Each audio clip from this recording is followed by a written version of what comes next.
Hi Claire, how's it going? Good. What time is it down in Sydney? We've just gone 8:30 in the morning, and today is actually a Tuesday, and we had a public holiday yesterday for Anzac Day, which is a day where we remember the Australian and New Zealand Army Corps that went across to fight in the war. So yeah, it's a short week this week, but it was a good long weekend as well. I was in Australia once for Anzac Day, and I woke up wondering what Anzac stood for, and I think I went to bed still wondering the same thing. What does Anzac stand for?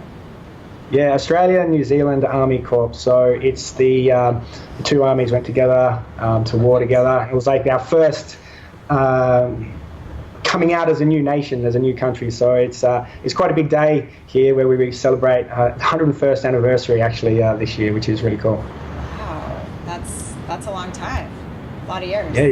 Yeah. We're a new country, but yeah, we've made a century, so we're feeling old now.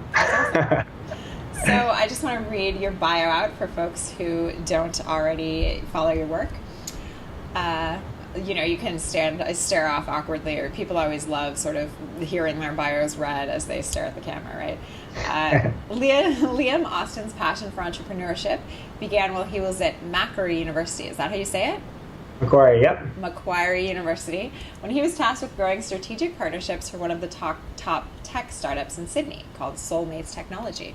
This foray into tech led him to begin building and running his own businesses online to varying degrees of success. For 4 successive years, he actually juggled his study in business with being a professional football, as many of us think of as soccer player, in Australia's national competition, playing for Wollongong Wolves and Sydney United. How do you say Wollongong? Yeah, Wollongong. Yeah, it's quite a difficult name, that one. We've got a few tricky names here in Australia. Okay. These days, Liam is a strategic partnerships expert and the founder of Small Today, an online community of 100,000 plus small business owners. Liam grew his email list this past year from 0 to 31,000 subscribers in less than 5 months by cultivating relationships. He is also the founder of a small business community on LinkedIn called the Small Business Network, which has over 100,000 members, I believe, as well, and is the second largest group for small business owners on the platform. And yeah, I'm super excited to talk with you about sort of all your work. You've seen a lot of success since sort of launching your you online, the business of you, etc., especially in the last year. How do you feel about that? I mean, do you feel successful today? Do you feel like success is a feeling, or for you success was being able to launch this product and launch this membership community and earn these revenue numbers? What is success to you? Yeah.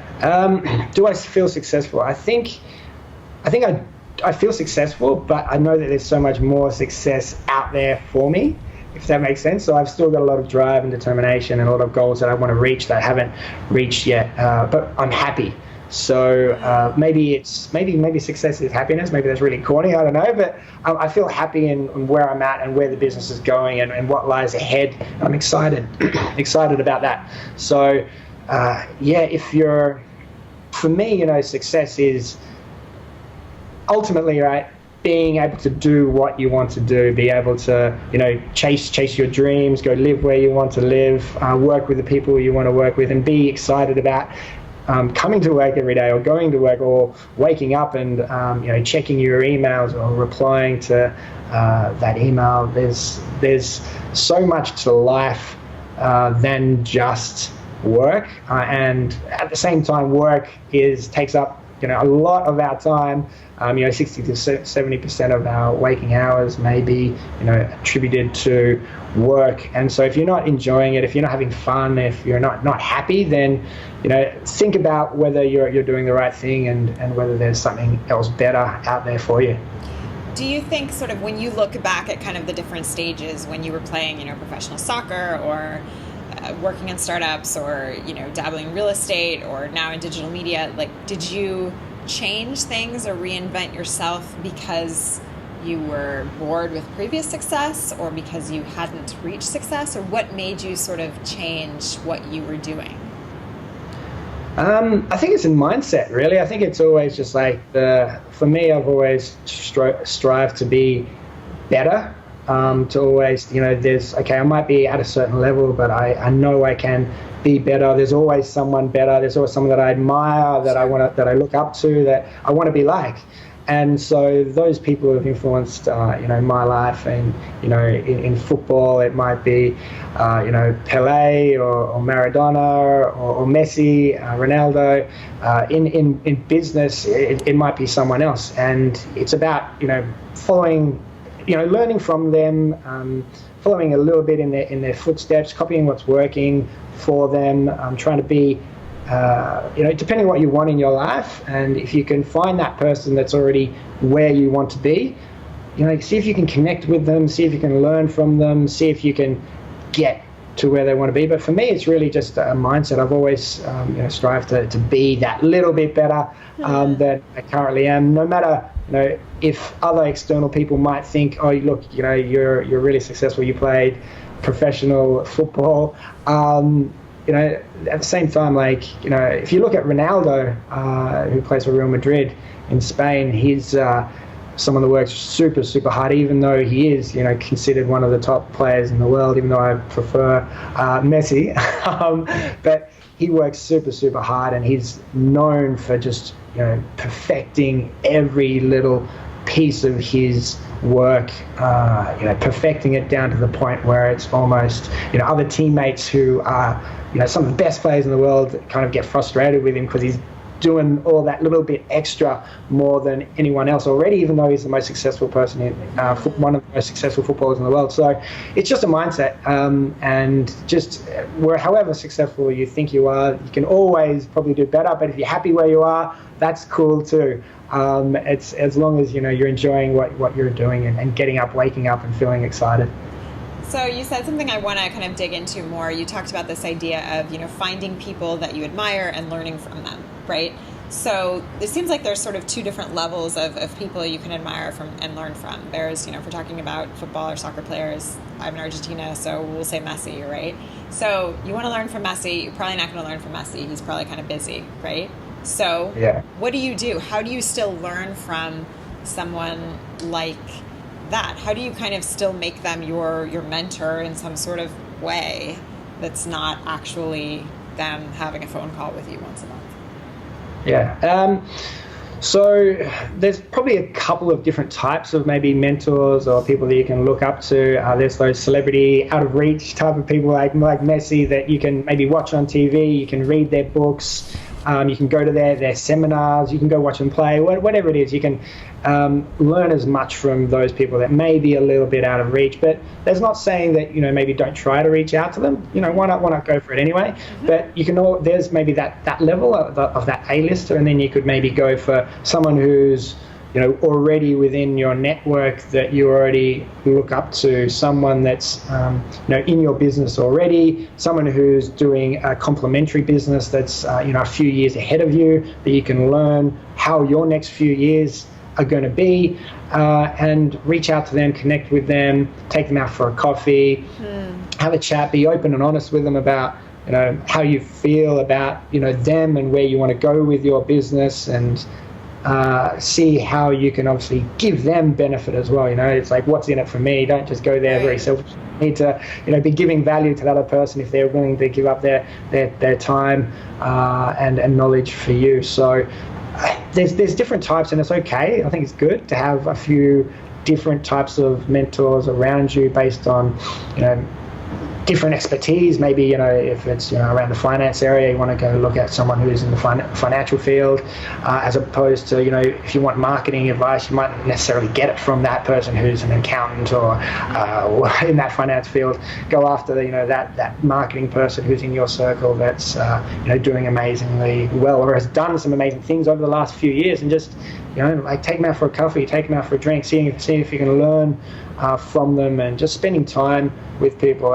You hear it so often, like you're the average of the 5 people that you hang out with, and it's so true. If you can even jump on podcasts as well, just listen and learn from others. Podcasts are so easy to just sit down, or while you're doing the dishes or driving the car, put on a podcast, search for a topic that you're specifically interested in learning about, if it's, accounting, or if it's, how to do digital marketing, or specifically LinkedIn, or I want to be more successful. Is it a mindset thing? There's, experts out there running podcasts that you can learn from for free if you jump on and search for it and look for it.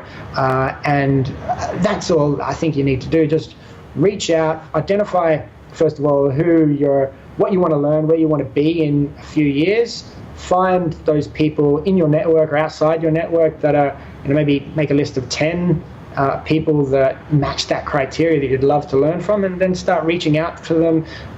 Maybe you only need 2 or 3 of them to really grow to get where you want to be. And there's no harm in asking. You can always ask. You can always go out and take them and buy them a lunch and see what can happen. But again, if you don't take action, if you don't take that risk and go out there and actually ask, then you'll never know.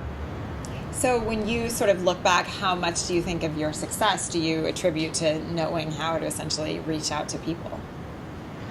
A lot of it, most of it.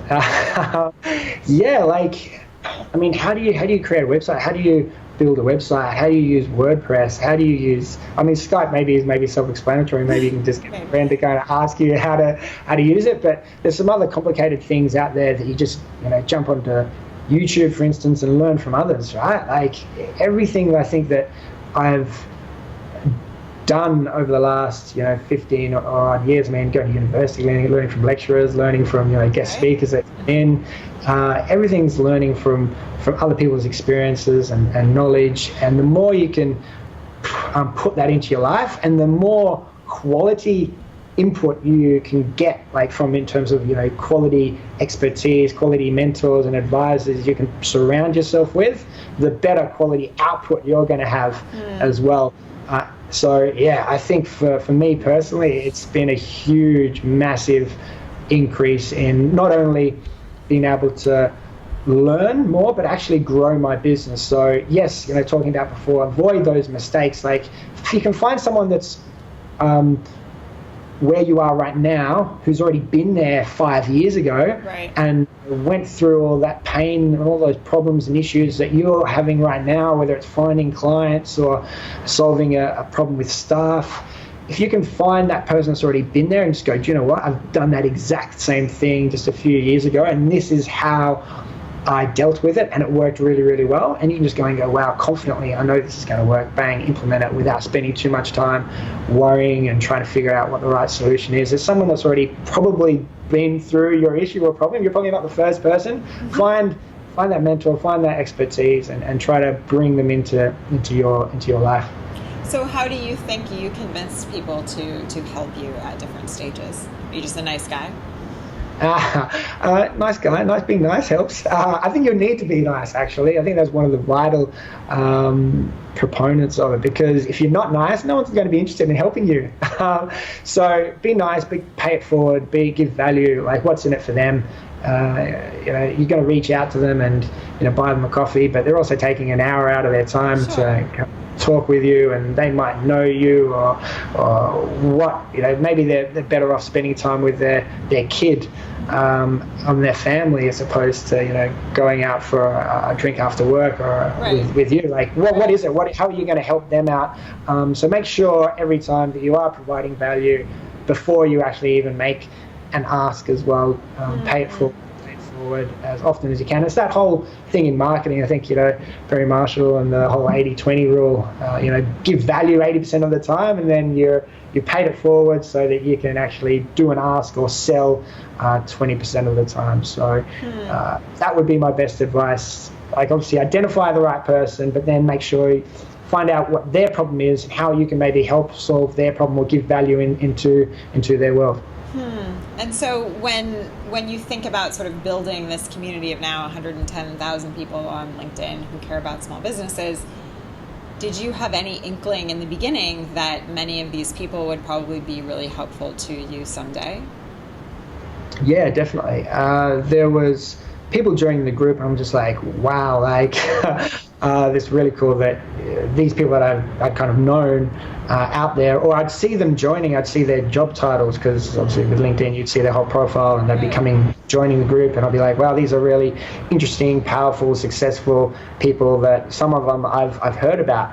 And I knew that it was going to be a really powerful group, and be really a useful group to me, not only to learn from, but hopefully to grow and help others in the group, because there are others that were joining that were going there for the same reason I was initially, which was to help them grow their own business, because they were alone, they were a solo business owner, and they wanted more success. They wanted, how did all these other people in the group get successful? Maybe I should join and check out, follow them, see what they're doing, see if I can learn from them. And that's really where Small Today grew from, was those people actually reaching out and telling me, hey, look, this is what I think would provide so much more value to me as a group member if you did this with the group and other members of the group.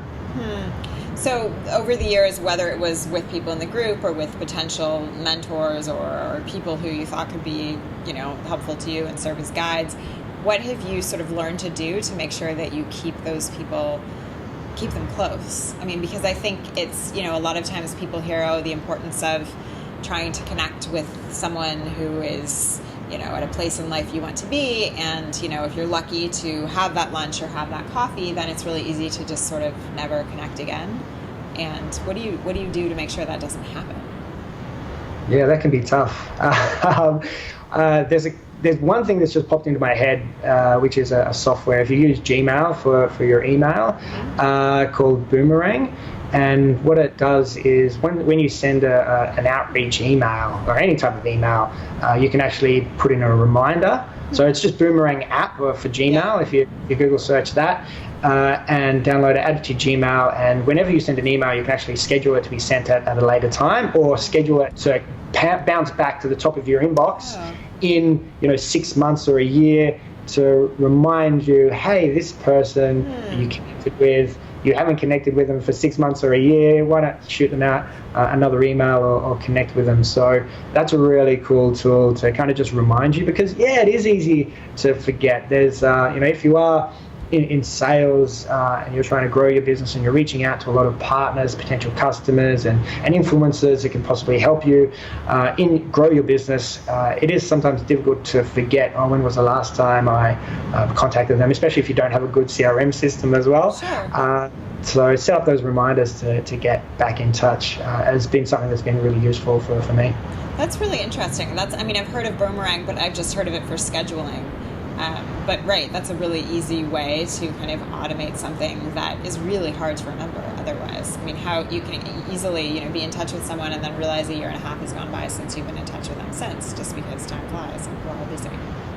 Yeah, and it's really simple to do. It's literally like if you are using it obviously for scheduling, it's just another button there where you set the date to pop back into your inbox, and when it does pop back into your inbox, it goes right to the very top, and you can see that whole conversation, that history you've had with that person as well right there. So if you had have done that maybe in a calendar or someone else, you might be, okay, where was I in that conversation? You probably have to come back to your email and search that history anyway. So it is a useful, try it out and hopefully it works for you as well. No, right, that's so true, because even if you had that reminder on a post-it somewhere, you would surely go back to your email and Google and G-search to figure out what the last connection you had anyway was. So I'm wondering, now that, in 2008, you kind of started this small business group on LinkedIn. People probably didn't know very much who you are, but now you have tons of followers and fans and folks, whether through Small Today or just who know you online because of social media or whatever it may be. Now probably you have people coming to you and asking you for advice and asking you for tips or for guidance. So how do you go about providing advice or being a guide or a mentor to people who need it? How do you think about that? It was kind of a difficult, I think, before I ran my own community. But now it's great that I can just say, hey, happy to help out. I'm giving away, free training on a regular basis. I give away a lot of stuff for free, a lot of my knowledge, and I invite some of the best experts in the world to come and for you to learn from, and it is free as well. There is a paid component for membership if you want to go even deeper into the community. But I think for other people, I think for myself especially beforehand, it was quite difficult to know, well, how can I necessarily help this person? Can I help this person? Sure. Yeah, I'm willing to. Yeah, why not say yes to a coffee or a lunch? And there's that whole thing. If you're in San Francisco, never have lunch alone, never have a drink alone, right? Never eat alone. And yeah, why not accept that lunch and get a free lunch? But no, it's more about connecting with people, helping people, pay it back as well, because I'm sure there's lots of people that have helped you get to where you want to be or where you're going. So why not help others at the same time? And it does come from full circle. I believe in that. It comes back to you if you are paying it forward. So advice there is just listen to see how you can help that person. If you can help them out, point them in the right direction. If you're not the right person, point them or introduce them to someone else. And you never know what can happen one day. They might become super successful and be able to help you in some way as well. I love that. When you're in San Francisco, never eat alone. I've seen that book, Never Eat Alone or whatever. But yeah, when you're in San Francisco, never eat alone. That's Yeah. There's never a moment wasted, I think, with some people in startups. And it depends as well, how what makes you happy, right? Are you someone that's going after that unicorn, that $1 billion exit, or are you happy to grow a self-sustaining business that pays the bills and gets you where you want to go without but making you a billionaire?